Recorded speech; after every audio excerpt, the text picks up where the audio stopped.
कुछ ऐसे सिम्पटम्स आप बता सकती हैं जिन्हें इग्नोर नहीं करना चाहिए कि जैसे कि हमने बात करी एक्सेस स्वेटिंग की या फिर ईचिंग की, रेडनेस की, रैशेस की।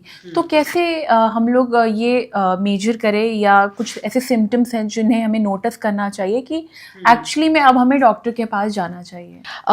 देखो, अगर फॉर एग्जांपल जो कुछ मेन अगर हम कंसर्न्स देखते हैं, एक तो अगर अ, कुछ लोगों को जिनको डायबिटीज़ है तो उनमें ऐसे देखा गया है कि अगर कुछ भी कोई स्किन रैश हो गया या कोई स्किन वुंड हो गया तो वो जल्दी हील नहीं होता।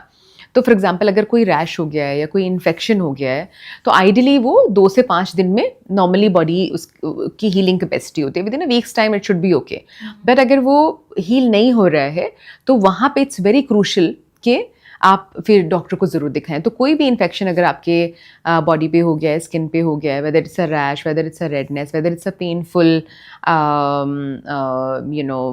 Infection, so it should not be taken very lightly कि ऐसा नहीं कि चलो वेदर ऐसा था तो हो गया है तो अपने आप हील हो जाएगा। 2-3 दिन अगर आप वो बेटर नहीं हो पा रहा है with the remedies, it's better to actually just check out with the doctor. क्योंकि 2 चीज़ें हैं मानसून में, आयुर्वेदा के हिसाब से अगर हम देखते हैं तो आयुर्वेदा में मानसून वेदर में बताया गया है कि हमारी जो डाइजेस्टिव फायर है, जो अग्नि है, वो बड़ी वीक हो जाती है। अब अग्नि वीक हो जाती है तो इवेंचुअली क्या है कि उसको हम इनडायरेक्टली इस तरीके से देख सकते हैं कि इस टाइम पे इम्यूनिटी भी वीक होती है। तो कोई भी अगर इन्फेक्शन हो रहा है तो नेचुरल है कि अगर जिस इंसान की इम्यूनिटी कम है तो ऑफ कोर्स उसको ज़्यादा होगा। तो इम्यूनिटी बढ़ाने पे अपनी डाइजेस्टिव फायर को बढ़ाने पे हमें काम करना चाहिए। तो अभी मैं इसी सवाल पे आ रही थी, जैसे आपने कहा कि डाइजेस्टिव सिस्टम भी इधर उधर हो जाता है। ऑफ कोर्स हम लोगों ने अभी तक स्किन को ऊपर से कैसे हील करना है उसके बारे में बात करी, पर आयुर्वेदा क्या कहता है कि सिर्फ ऊपर से हीलिंग नहीं, अंदर से भी ऑफ कोर्स करना ज़रूरी है।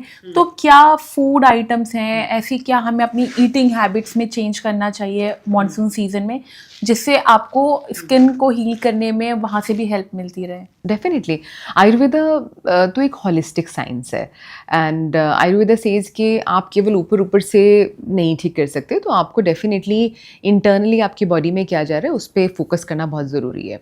सो जैसे मैंने अभी बताया कि डाइजेस्टिव फायर वीक हो जाती है तो ऐसे फूड्स हमें लेने चाहिए जो कि डाइजेस्टिव फायर को वीक ना होने दें और उसको इवन बेटर होने में हेल्प करें। तो अब ऐसे फूड्स कौन से हो सकते हैं? Something which is freshly made. तो नॉर्मली जैसे हम अभी आजकल का कैसा ट्रेंड हो गया है ना कि people do not have time, तो वो अपना फ्रिज में रख देते हैं और उसके बाद में उसको खाते रहते हैं 2-3 दिन तक। तो स्पेशली जब ये 3 से 4 हफ्ते होते हैं मानसून सीज़न के, जो जिसमें बहुत बारिश हो रही है और बॉडी का जो है अग्नि भी कम है, तो उस टाइम पे कोशिश करें कि फ्रेश खाना खाएं। और जैसे something which is lightly cook, जैसे कि दाल चावल हो गए फ्रेशली मेड, येलो मूंग दाल हो गई, सूप्स इस टाइम पे हम लें वो बहुत अच्छा काम करेंगे। आयुर्वेदा में स्पाइसेस का बहुत इंपॉर्टेंस उसको दी गई है क्योंकि वो अग्नि दीपन करते हैं। तो जैसे कि एक बहुत अच्छी रेमेडी है आपके ऑडियंस के लिए मैं बताना चाहूँगी कि this is a great time कि हम हर्बल टीज़ पिएँ। एंड हर्बल टीज़ में भी स्पेशली एक टी, बिकॉज बहुत सारी चीज़ें बताऊँगी तो maybe people will not remember it, but one thing we can definitely incorporate and that is CCFT. CCFT. So CCF is basically, C is for cumin, C is for coriander and F is for fennel.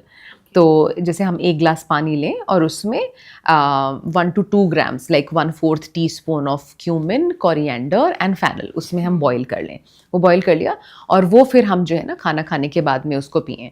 तो वो हमारी digestive fire को भी बढ़ाता है और internally भी जो है ना हमारी इम्यूनिटी पे, हमारे गट हेल्थ पे, ओवरऑल बॉडी को हाइड्रेट करता है। It's a great remedy to actually incorporate during this particular season. तो CCFT दिन में 2 बार पिएं तो वो बहुत अच्छा काम करेगी, राइट। सो इस तरीके से इंटरनली डेफिनेटली हमें अपनी डाइजेस्टिव फायर को इम्प्रूव करने पे थोड़ा सा काम करना चाहिए।